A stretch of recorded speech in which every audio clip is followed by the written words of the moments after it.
Hello again, everyone. Welcome back. Today I'm reviewing the newest cigar from Montecristo. This is the Montecristo Epic Craft Cured.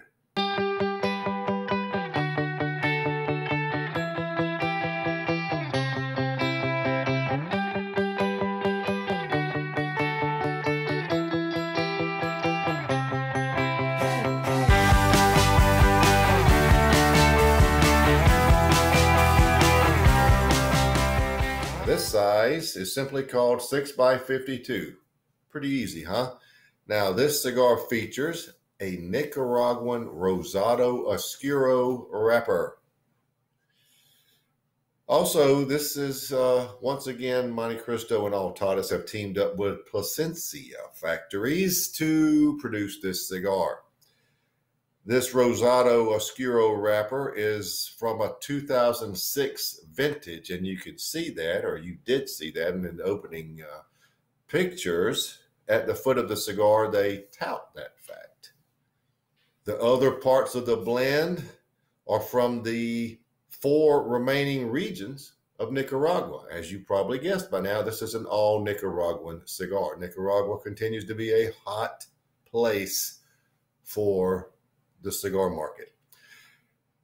There is an Ometepe binder and fillers from Esteli, Jalapa, and Condega.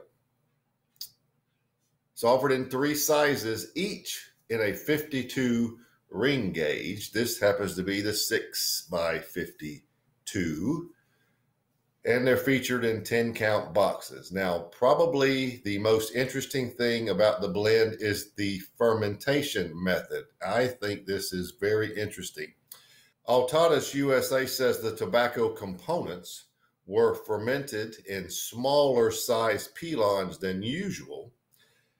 And according to them, the process unifies all the components, allowing the flavors of the cigar's wrapper, binder, and fillers to marry into a more harmonious profile, resulting in a more flavorful cigar.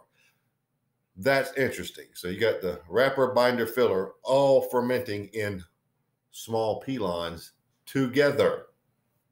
Very interesting. Prices for these are set between $14.65 and $16.50, and they started full distribution in mid-December, so you should see them on shelves now. So that is sort of the long and the short of it. Let's get right to it. The new Montecristo Epic Craft Cured 6x52. Believe I forgot to discuss or show the density. This is a nicely made cigar and has a nice feel in the hand. The wrapper, as you can tell in these lights, is almost perfectly smooth. It's very nice looking, very nice color. By the way, there is the density.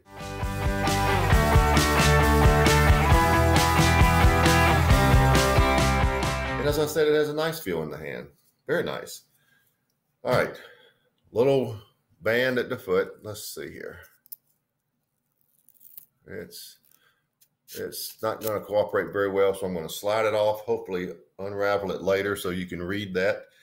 But there's what you're left with. Very nice looking.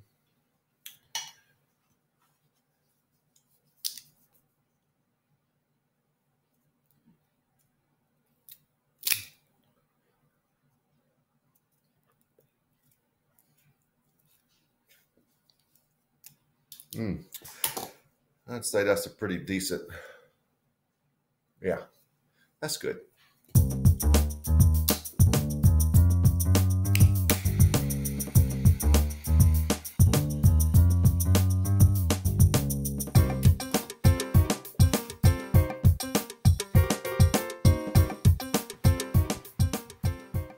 First flavors are really quite interesting.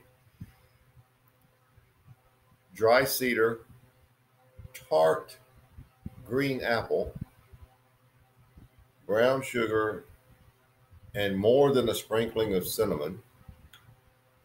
There's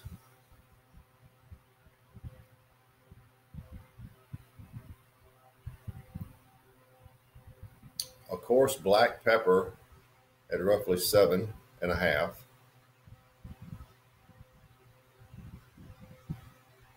Nice lingering black pepper too. It's too early for a concrete finish, but it's sort of dry cedar with just a touch of sweetness of something. Well, imagine, if you will, a, a piece of dry cedar in your mouth.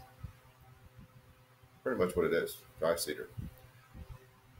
Nice lingering black pepper. So anyway, that's how it's starting. The tart green apple flavor I mentioned is a very sharp, high-pitched, tangy, tart flavor. One of such as a green apple, a tart green apple. So that's how we're starting. Nice start. Interesting. Let's see where we go from here.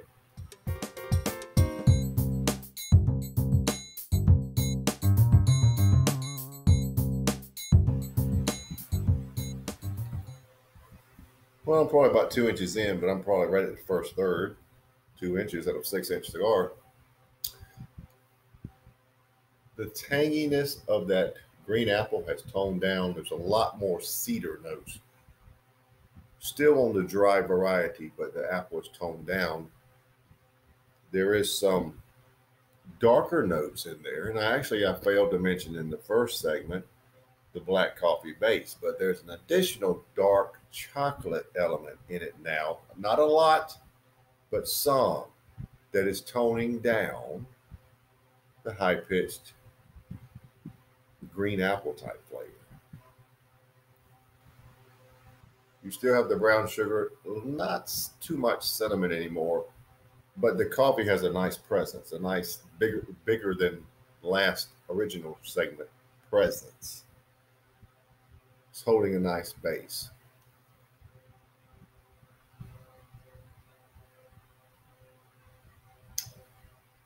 That dark chocolate flavor is not, don't expect an overabundance of it. It's just, it is a bridge between the coffee and the front sweeter flavors.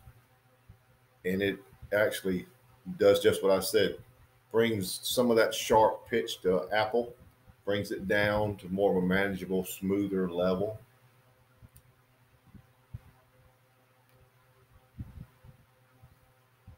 The finish is sort of it's a sweet cream now, but it has some influence from the sweeter notes of, say, that apple. There's just a wee bit of that apple flavor on the cream finish, and nice lingering black pepper. The black pepper continues to be very good. I do believe it may have toned down just a smidge, but it is still very good. It's at least a 6.5 or 7. Cigar is medium bodied, May go up, but that's where we are now. At this first third segment, I would call the cigar 87. It's pretty good. It's above my minimum, but it's pretty good. So let's just kind of see how things float out when we get to the midpoint.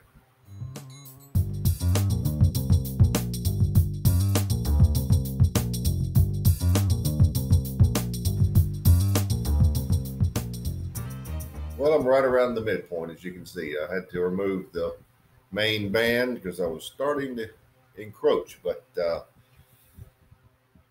some flavor changes to report. The cedar is still a predominant flavor. The apple, green apple, has been greatly toned down, and the brown sugar is still there.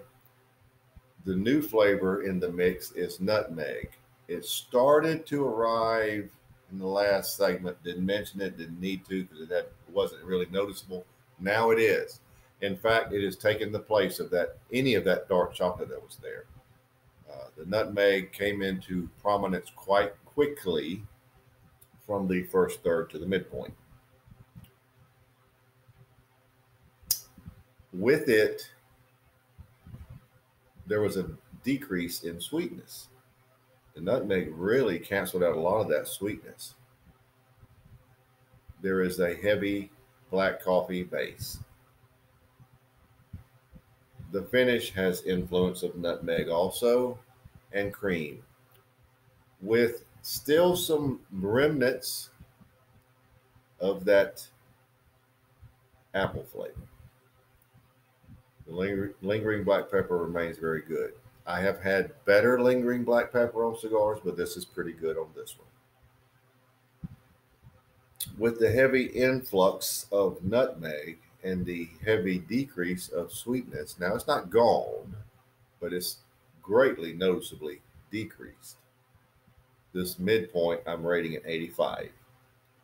So as we go along, you see how things change in the cigar, but at the midpoint, it has decreased to an 85. Let's see what the final third, or final half in this case, brings us.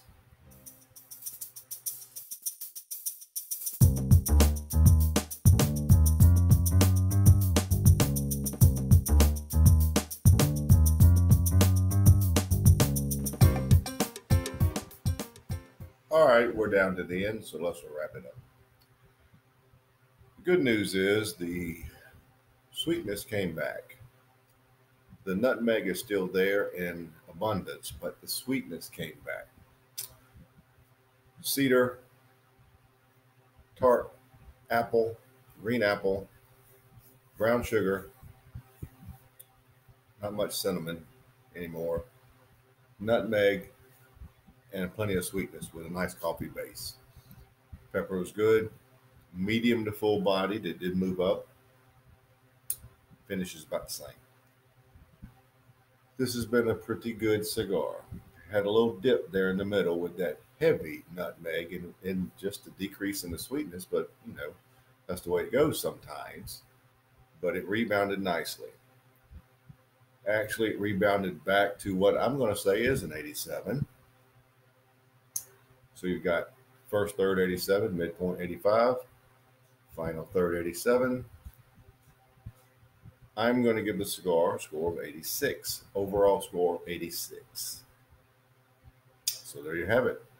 The new Montecristo Epic Craft Cured 6x52. 86.